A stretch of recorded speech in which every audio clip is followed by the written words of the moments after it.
Salut, c'est Anthony. Salut, c'est Benoît. Bienvenue sur le podcast Agile comme un panda. Le podcast qui chaque semaine te donne les clés pour comprendre et maîtriser les subtilités de l'agilité. Alors, ne reste pas agile comme un panda et traverse cette jungle d'incompréhension avec nous. Agile comme un panda.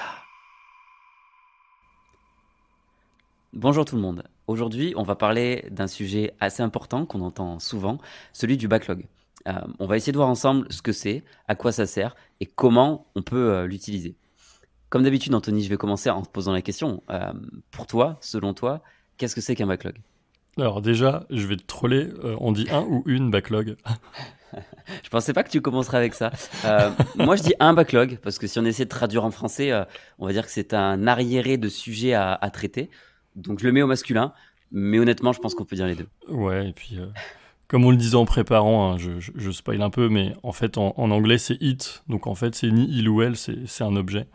Donc au final, traduisez-le comme vous voulez, c'est pas très grave. L'important, c'est quoi le backlog et ce qu'on y met dedans. Donc le backlog, finalement, c'est un réceptacle dans lequel on va mettre l'ensemble des besoins qui ont été recensés pour votre produit, pour votre projet. L'idée de ce backlog, c'est de ne pas perdre la trace d'un besoin qui a existé et qui existe.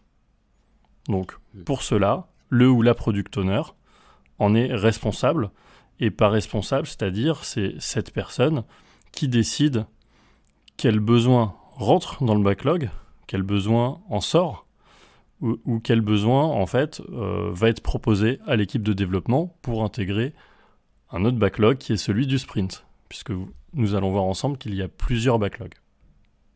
Je pense que c'est important ce que tu dis, Anthony, exactement. En plus, si je peux me permettre de rajouter, c'est vrai que le PO ou la PO priorise en plus ce backlog. Enfin, ce ou ces backlogs, comme tu l'as dit, il peut y en avoir plusieurs. Donc effectivement, du coup, je vais en parler tout de suite. Tu viens de dire qu'il peut y en avoir plusieurs. Là, tu as parlé du backlog qui peut être effectivement le réceptacle de tous les sujets qui peuvent être intéressants à adresser pour toujours développer notre produit. On va aussi souvent entendre parler de sprint backlog, c'est-à-dire qu'on va avoir un sous-ensemble du backlog général qui va concerner seulement un sprint en question et qui va nous permettre justement de traiter les sujets sur le sprint choisi. Exactement, parce que quand on parlait de sprint dans les derniers épisodes, on vous a parlé de ce qu'on appelle la vélocité. Donc la vélocité, c'est la capacité qu'a l'équipe de développement en termes de charge. Donc typiquement, peut-être que votre capacité sur un sprint, un chiffre arbitraire, vous avez une capacité de 30 points dans le sprint backlog. Potentiellement, le backlog, je dirais pas que c'est infini, mais il peut y avoir 100, 200, 300, 400 points. Donc évidemment, tout ne peut pas se traiter en un seul sprint. Donc le rôle du PO, c'est bien de prioriser, enfin déjà de rédiger ce qu'on appelle les user stories, on va y revenir un tout petit peu après, c'est de les rédiger, faire en sorte qu'elles soient exploitables pour l'équipe de dev, mais surtout les prioriser. Exactement, je pense que c'est le point le plus important. Alors c'est sûr que le fait de les rédiger et de les rédiger de façon intelligible, c'est également très important. Mais l'idée avec le backlog, comme en plus, vous imaginez bien, c'est une liste de sujets qui est assez conséquente. L'idée, c'est vraiment qu'elle soit priorisée à tout moment, priorisée et même évaluée en fait en termes d'efforts à fournir. Pourquoi ? Parce que tu viens de le dire, quand on va attaquer un nouveau sprint, l'idée, c'est d'avoir tout simplement à piocher dans le backlog. Et comme il est priorisé, en fait, on ne se pose pas la question de savoir ce qu'on doit prendre. On est vraiment dans un mode pool. On pourra en parler et parler un peu du Kanban aussi, mais on est vraiment dans un mode pool, c'est-à-dire l'équipe vient prendre les sujets, vient les tirer, et c'est pas entre guillemets le management qui les pousse à l'équipe. Et pour faire ça, il faut que les sujets soient priorisés. On prend le premier de la pile entre guillemets, en fonction de notre capacité. Et cette pile, c'est le backlog. Exactement. Et on en parlait. Je fais juste un petit écho à un podcast qu'on avait enregistré précédemment. C'est bien le PO qui est responsable du backlog, et on ne doit pas imposer un backlog à un PO. C'est-à-dire quelle que soit la partie prenante qui essaye de faire ça. que ce soit un membre du COMEX, un DG ou un super directeur, etc., on ne doit pas imposer le backlog au PO. Dans les faits, ça arrive. Dans les faits, c'est aussi pour ça que nous, on conseille au PO d'utiliser tout un tas d'astuces qui permettent d'éviter ces situations, et ça, on l'a décrit dans le dernier podcast. Donc, n'hésitez pas à aller le réécouter. Et c'est vrai je me souviens pas qu'on en avait parlé quand on parlait spécifiquement du PO, mais l'indépendance du PO doit aussi être quelque chose qui est très important. Alors, c'est pas le sujet de ce podcast à proprement parler, mais je pense qu'on peut le rajouter. Et justement, c'est cette indépendance qui va, et sa légitimité aussi, hein, en termes de connaissance du produit et du marché, qui va lui permettre justement d'être autonome et de gérer son backlog en mettant en priorité les sujets, pas les sujets qui sont plus importants pour lui, pas les sujets qui sont plus importants pour ses chefs, mais les sujets qui finalement rapportent le plus de valeur aux clients. Et quand on disait tout au début de nos premiers podcasts, il faut qu'on se concentre sur la valeur qu'on délivre aux clients. Une des clés, c'est d'avoir un PO qui gère un backlog dont les sujets prioritaires sont les sujets qui, sur l'instant T, rapportent en fait le plus de valeur aux clients lorsque ce sera mis sur le marché. Ça, c'est fondamental. Et donc là, quand on parle de priorisation, ça veut dire que on doit avoir des outils qui nous permettent de prioriser ces besoins entre eux. Donc en fait, il y a plusieurs approches qui existent. Je vais commencer par une très classique, c'est sur chaque élément, donc on va les appeler les user stories, les US. En fait, chaque US, vous pouvez lui attribuer des valeurs business, par exemple. Et on va se dire... typiquement que telle US, elle a un impact et une valeur business qui est extrêmement forte. Donc si la valeur est extrêmement forte, a priori, elle sera priorisée par rapport à une US dont la valeur business est très faible. Après, vous pouvez mixer plusieurs valeurs. Il y en a plein d'autres qui vont pas être business. Vous pouvez très bien ajouter des valeurs, par exemple, éthiques, environnementales. On commence à le voir émerger chez certaines entreprises. Mais il peut y en avoir plein d'autres. L'idée, c'est que ce soit clair dans la tête du PO et que surtout, ce soit communiqué et partagé. C'est-à-dire que l'ensemble de l'équipe, des parties prenantes et de l'entreprise sait comment le PO, en fait, fait rentrer une US ou non dans son backlog. Et je ne sais pas si tu l'as vécu, j'imagine, en tout cas, moi, ça a déjà été le cas. J'ai trop souvent vu dans des projets, des équipes qui travaillent en mode agile, des sujets sortir du backlog, enfin, surtout des sujets rentrer dans le backlog, rentrer dans un sprint, alors qu'en théorie, le scope du sprint, il est figé, des sujets rentrer dans un sprint sans qu'il y ait de justification. Parce que finalement, le sujet était porté par un stakeholder important et qu'il fallait le mettre en prod tout de suite. Enfin, plein de choses très légitimes, mais qui sont finalement contraires au principe agile. Et ça, c'est évidemment une très mauvaise pratique. Et la question que vous pourrez nous poser, c'est comment il aurait fallu faire ? Tout simplement, ce sujet, il aurait dû rentrer dans le backlog comme un sujet normal, être vu et revu en équipe et priorisé, et finalement remonter au-dessus de la pile pour être pris lors du prochain sprint éventuellement. Parce qu'il peut y avoir un vrai besoin légitime. Mais sauf qu'en cours de sprint, c'est toujours c'est ça. Et c'est aussi pour ça qu'on fait des itérations. On aura l'occasion de faire un podcast sur la cadence, le rythme, etc. Mais c'est aussi une des réponses pour laquelle on fait des sprints les plus courts possibles. C'est aussi pour être réactif si une demande importante tombe. Oui, au pire, ça rentre dans le prochain sprint qui commence dans 2, 3, 4 semaines. Donc c'est relativement court. Alors, j'ai bien aimé ce que tu as dit. Pourquoi ? Parce que, en fait, ça illustre que les rôles dans l'agilité, c'est essentiel. Quand on vous fait des podcasts sur le Scrum, sur le PO, en fait, tout ça, ça a un sens. Dans le cas que vient d'écrire Benoît, en réalité, une des personnes qui aurait dû aider le PO et protéger l'équipe, finalement, c'est le Scrum Master. C'est-à-dire le Scrum Master, je vous le rappelle, son but, c'est de veiller aussi au bien-être de l'équipe, mais surtout de la protéger. Quand typiquement, on vous rajoute une US en cours de sprint, souvent, on vous la rajoute. C'est pas on vous la rajoute et on enlève quelque chose d'autre. Ça, dans les faits, ça n'arrive pas. Et typiquement, ça veut dire que vous créez une surcharge de travail. Cette surcharge, faut pas dire qu'on peut jamais la traiter, mais dans les faits, il faut le demander à l'équipe. Est-ce que l'équipe a envie de le faire ? Et si vous êtes dans un climat de confiance, de transparence, où chaque membre de l'équipe agile est impliqué, et sait que l'entreprise est respectueuse bah, vous avez toutes les chances que l'équipe accepte cette surcharge. Sauf que pour qu'elle soit acceptée, entre guillemets, de bon cœur, faut que tout le contexte autour leur permette finalement de dire oui, on accepte de le faire, même si ça va être beaucoup plus de travail, et peut-être qu'il y a quelques soirs pendant le sprint, on va se coucher bien plus tard, quoi. Tout à fait. C'est super important aussi, c'est ce que tu dis.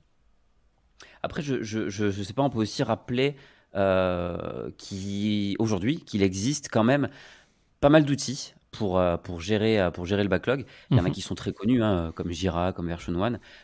Il y a aussi sur des Et plein petits d'autres. projets, on utilise d'autres choses, et plein d'autres, exactement. On n'est pas là ni pour faire la promotion d'un outil ou d'un autre. Mais il faut aussi savoir qu'il y a des outils très bien faits qui permettent de faire tout ça, qui permettent de prioriser, qui permettent d'échanger, d'être transparent, enfin, qui permettent de faire plein de choses. C'est aussi des outils aujourd'hui qui doivent être maîtrisés par les équipes, maîtrisés par les PO, et pour lesquels il faut se former. C'est, selon moi, assez important. En fait, l'outillage est essentiel, il n'est pas accessoire. Aujourd'hui, si vous devez manager un backlog, très vite sur un product backlog, vous arrivez à plusieurs dizaines, vous dépassez les 100 US.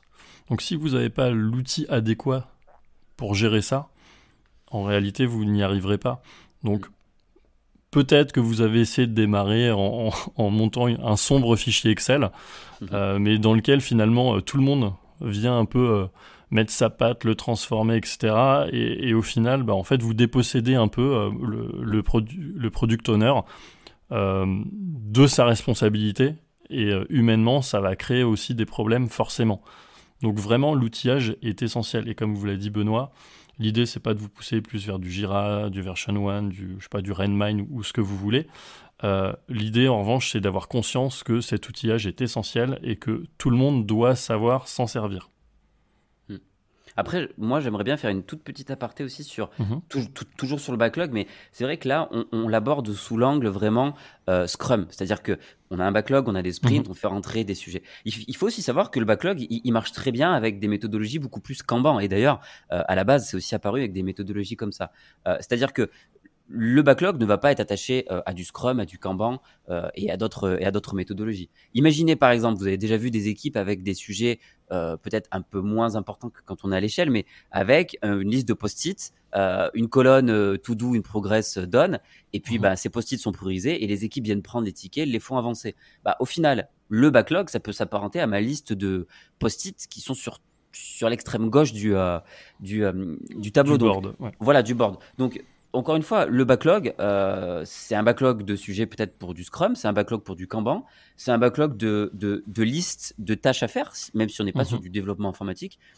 Voilà, c'est quand même un terme très générique. Nous, on en a parlé sous l'angle Scrum, mais ça marche pour plein d'autres choses. C'est vrai, je vais faire une petite aparté.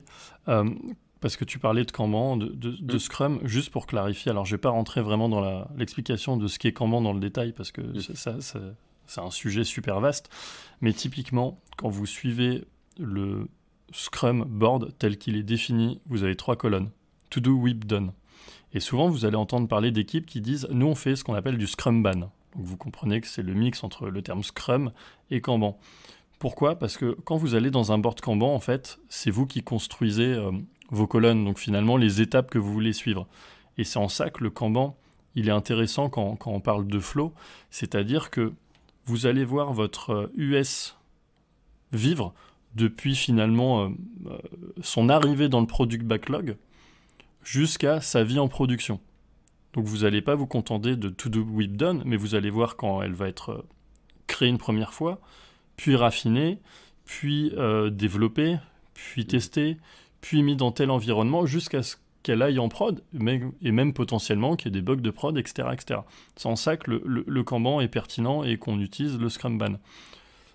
Tout ça pour vous dire que le backlog, c'est un organisme vivant dans lequel vous mettez à chaque fois une nouvelle cellule, et cette cellule, il faut la faire vivre. Parfois, elle va mourir, parce qu'il n'y a pas d'intérêt, mais peut-être qu'elle peut revenir. Donc c'est pour ça que le PO, il doit avoir une maîtrise parfaite de tous ses backlogs, notamment le backlog produit. Et quand je dis parfaite, c'est de ce qu'il a accepté dans son backlog, de ce qu'il a refusé et de ce qu'il a retiré de son backlog. Et c'est en ça que le métier de product owner, enfin, c'est un des aspects qui le rend super difficile, puisque faut stocker un certain nombre d'informations et toujours l'avoir en tête. Et un petit conseil pour les Scrum Masters qui nous écoutent, ou en tout cas ceux qui souhaiteraient jouer ce rôle. Anthony vient de vous parler du workflow, du cycle de vie de nos tickets, de nos sujets, que c'est pas seulement to do et progress done. Une des premières choses à faire quand vous arrivez en tant que Scrum Master sur un projet, pour justement aider à la gestion du backlog, c'est de définir avec l'équipe quel est ce cycle de vie, quel est ce flux. Parce que finalement, l'agilité, pour le Scrum Master, ça va essentiellement être le pilotage de ce flux. Faire en sorte que ce soit le plus fluide possible entre chaque étape de ce cycle de vie. Et c'est vrai qu'on a beaucoup parlé du PO, mais je pense que le rôle du Scrum sur la partie backlog se joue aussi sur ce flux, et c'est clé. C'est forcément clé. Yes. Alors, Benoît, ce que je te propose, c'est que on termine cette première partie sur le backlog. Comme ça, vous avez eu les grands éléments principaux de ce que c'est, comment ça fonctionne dans les axes. Et on vous proposera la semaine prochaine, très certainement, vraiment un focus sur le backlog, vraiment quels sont les éléments constitutifs du backlog. Alors je tease un peu, mais vous avez entendu parler de features, de thèmes, d'épiques, d'US. Voilà, ça peut être obscur. On rentrera vraiment dans le détail de ces éléments, de ces différentes mailles d'éléments qu'on peut faire rentrer dans ce backlog. Ça marche. Je te propose je vais commencer avec les takeaways, si tu veux. Alors, j'en ai plusieurs, mais j'essaierai d'être bref. Premièrement, on l'a déjà dit, il faut que le product owner soit indépendant, autonome et sache finalement dire non. C'est super important. Pourquoi ? Pour prioriser le backlog. Et on le priorise par la valeur. Donc ça, pour moi, c'est le premier takeaway et c'est le plus important. Et le deuxième takeaway, c'est vraiment de faire attention à ce qu'on appelle le lean flow. Il faut vraiment gérer le flux de notre backlog, de l'identification du besoin jusqu'à sa mise en prod, voire son support. Et alors, pour les coups de bambou, en fait, je vais reprendre exactement ton premier takeaway. C'est que le PO doit être en mesure de dire non. Et en fait, de dire non dans l'entrée dans le backlog. Donc c'est quelque chose de super important.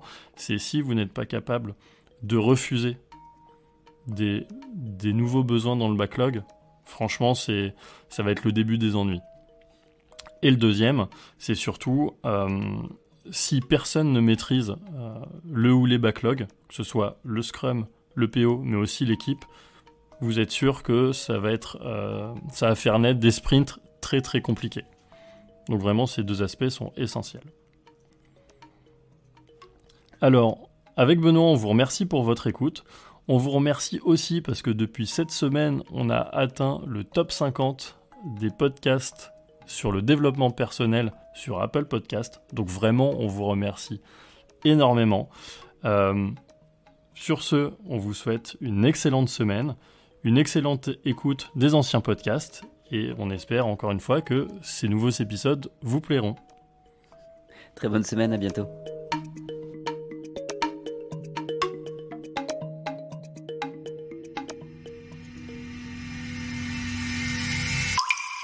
Agile comme un panthère.